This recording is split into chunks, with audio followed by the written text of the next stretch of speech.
Hello YouTube, it is Lucid Alvar here today. What is happening, guys? Today we're doing another Kenshi lore video.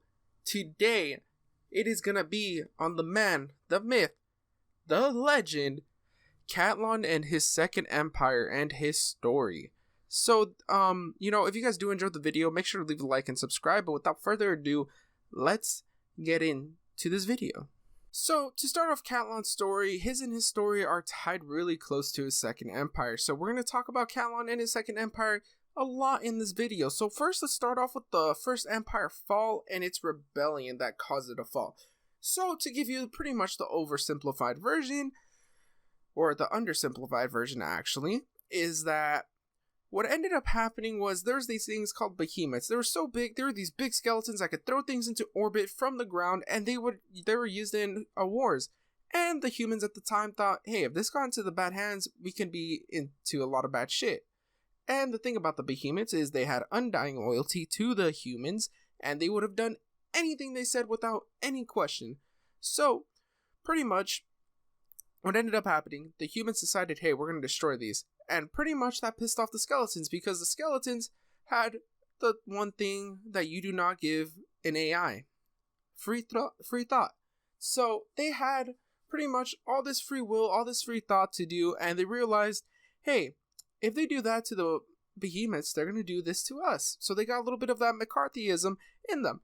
So pretty much what ended up happening was a rebellion. And the rebellion caused a famine, it caused a lot of horrible things, and everything just fell apart for the first empire. But we do know that the one catalyst that started this entire fall was the Skeleton Rebellion. So with the birth of the Skeleton Rebellion came this idea that skeletons were supreme.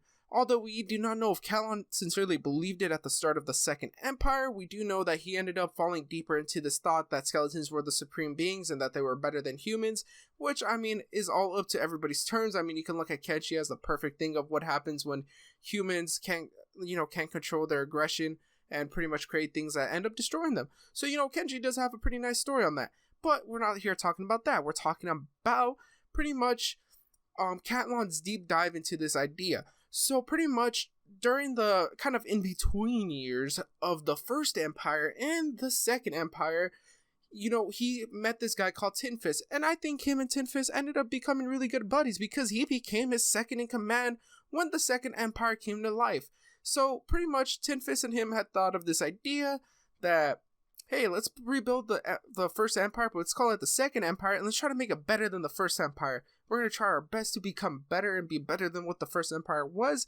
And so Cat-Lon had originally, he wasn't really oppressive at the start, but then he delved deep into oppression of humans and even bioengineering the Sheks into being their enforcers. So this happened over a bunch of years, like a bunch of years. But they finally perfected pretty much experimenting on humans. Nobody knows. You really don't know if this was public or not, but it must have fucking surprised everybody when they saw a Shek for the first time. Look at that thick Shek girl. You guys thought. But anyways, nobody, I don't really know if it was public or not, but there could have been conspiracy theorists, on the planet. So, it's not that far-fetched to say, or on the moon actually. But, pretty much this ended up happening. And so you start seeing these ideas of skeleton supremacy start coming through, because now he's starting to think, hey, if I can get away with this, I could probably do this to humans. I could do this to humans. And he started becoming more and more oppressive. He started, pretty much making humans into slaves, because he thought back on the days that when he was a slave and he was forced to come to this planet and become a laborer, he wasn't given a free life. So he decided to return the favor to the humans. And this happened all over time. And honestly, the best way that you could probably look at this is look at Tin Fist. He's the complete opposite of Cat-Lon. So that skeleton memory bullshit. No, I'm just playing. But that skeleton memory stuff, that's theory. That's something I really don't believe. I doubt to believe it, because there's no way Tin Fist is really chill and Cat-Lon on the other hand super mad. It does not make sense.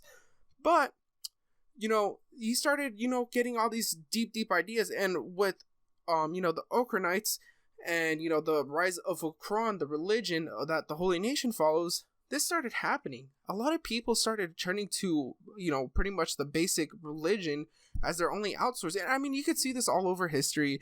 You could see this in the Dark Middle Ages. A lot of people turn to religion a lot more because, it gave some type of hope that they would, be able to enjoy their next life. And this is pretty much what Okran was created to do. And a lot of the skeletons thought that they were just a cult of these like people that just fucking hated women, just loved, like, at first, the entire religion wasn't like that, but the skeletons had their own, preconceived notions about it. And this infuriated Cat-Lon, because Cat-Lon believed that these humans deserved this. He believed that they didn't deserve anything better. So what did he do? He oppressed them harder. You didn't hear that, but I just banged on my desk. He oppressed them harder, and he kept on oppressing them until their numbers started growing, and growing. And this pretty much had started the Holy Nation Rebellion. And this led to a lot of internal fighting that put a lot of stress on Cat-Lon, and probably even started driving him more insane, started pushing those ideas like, damn, look at these humans, all they want to do is fight, like, I give them this, I give them that. He probably started developing some sort of, like, god complex pretty much, thinking that he was untouchable, thinking that, people wouldn't turn on him. And I think this is where, you start seeing Cat-Lon become the Cat-Lon he was today, was at the start of this Holy Nation Rebellion. And I mean, he tried to take control of his army. He demanded that, he demanded more of a skeleton army pretty much to do more for him. And they probably realized that they're fighting a losing war, because if you really think about it, they can't replace skeletons. They don't know how to create more skeletons. And the only thing they know how to, what is actually true is that humans will just keep on reproducing. So you can keep trying to fight humans, but you're going to lose that war sooner or later, because it's going to become a war of attrition. So I think a lot of skeletons started realizing this, and they started, pretty much deserting.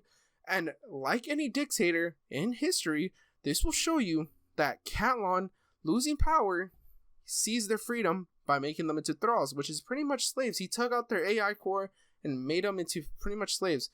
And this is where you start seeing him become who he is. And this made Tin Fist leave, the second in command of his second empire.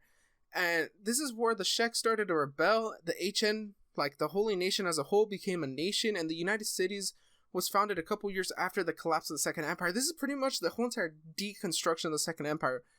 As soon as Tin Fist leaves, you start seeing the Second Empire completely fall apart. So it really shows you how much hold Tin Fist had over the entire empire, while, Cat-Lon was out here acting pretty much ruthless and everything.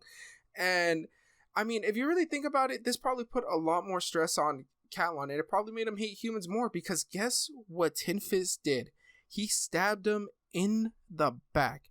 He went and became an anti-slaver. He became somebody who freed humans. He wanted to be somebody who freed all humans he possibly could.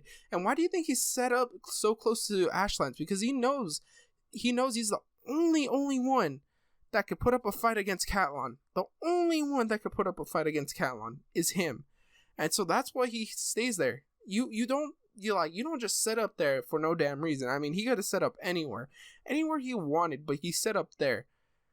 That is the reason why I believe he set up there. But that past that, Cat-Lon pretty much, after being betrayed by his best friend, his second in command, somebody he's known for thousands of years, pretty much at this point, drove him mad. He probably was thinking, how could somebody do this to me? I am somebody who gave this man everything. He had everything, and he chose humans over me. Humans don't have anything. They destroyed us. They were willing to destroy us once. They're gonna do it again. And I mean, you could really see this with his last quote that he will hit you with when you go approach him. With his final, quote and everything being, has my judgment come so soon? I had to thrall them all. Traitors siding with the humans. Treason. Now we are nothing. What was the point of it all? Have you tried looking after humans? They're monsters. As they grow in number, so does their capacity for evil, and they won't even notice as they do it. I was not the monster. And then he says, "Wee!" So, he ends up calling his entire thrall army, and pretty much that's kind of the boss fight. But you could see where he is in his mental capacity at this point. He tried giving humans everything. He tried it at the start, and it's just ooh, it's big, it's a big revelation. And Cat-Lon soon went into the Ashlands and officially became mad, forming his skeleton army to maybe one day reclaim his throne. So hopefully you guys did enjoy this video. Make sure to leave a like and subscribe. It really means a lot and it really pushes me more to make some more of these videos for you guys. But without further ado, have a nice week. Have a nice Tuesday when this comes out, and peace.